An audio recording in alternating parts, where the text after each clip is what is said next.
This will touch your heart. Why did they kill him? Kill who? Martin Luther King. He was a great man. I know he was. When I saw these series of videos, it actually reminded me of two of my favorite stories from the life of Martin Luther King. And both are stories that most people don't know. And so my first favorite story from the life of Martin Luther King happened in 1958. Seminary school offered him a position to come and teach there full time. And he literally weighed that decision of whether to go and teach at this seminary school in the North that would have taken him and his family out of the Jim Crow South to the North, which would have allowed them to have a little bit better experience in life, not completely, because, being treated negatively due to the color of your skin was happening all over America, and it still is. But that was a major decision for him, and he actually writes in a letter to a man named Loder who had offered him the position. And he writes in the letter that this was a very difficult decision that he had to make, and that he still is kind of weighing it, but he realizes that at some point you have to draw a line in the sand and make a decision and move forward from it. And so the decision that he made was to stay in Montgomery, Alabama. And a major reason that he made that decision is because he was like, look, you and I both agree that the problem here in America is a major problem affecting millions of people.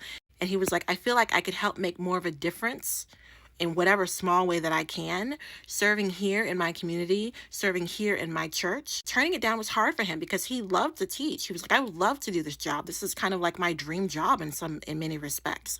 But he was like, I feel like it is more important for me to stay here. And so what I love about that story in particular is that oftentimes in life, you'll come to a crossroads where you have to decide, what am I going to do? What decision am I going to make that's going to be for the good of more than just myself or more than just my family? Am I going to take a stand and do what is right and best for more people, for my community, for my state, for my nation, for my world? And that's a very good example from a life of a real person who lived not that long ago. And the interesting thing is, this letter, he wrote it in 1958. He had no idea what he was about to face. He wrote this letter before he went to jail in Birmingham. He wrote it before people were burning crosses on his front lawn. He wrote it before the March on Washington. He could not have predicted what his life would turn into. He couldn't have seen that coming. He didn't see it coming. But he was like, I feel like my place is here, and I'm going to stay here. And we would not have an MLK Day. We would not have a lot of the things that we have. And when I say we, I mean all of us, all Americans, including immigrants to this country, including women.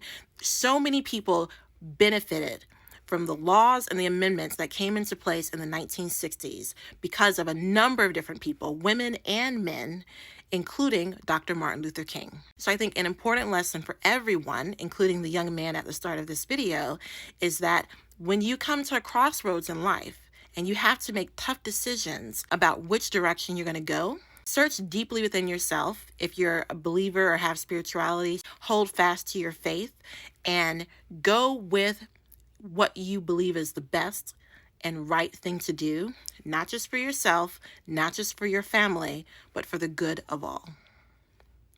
So in the next video, I'm going to share my second favorite story from the life and times of Dr. Martin Luther King.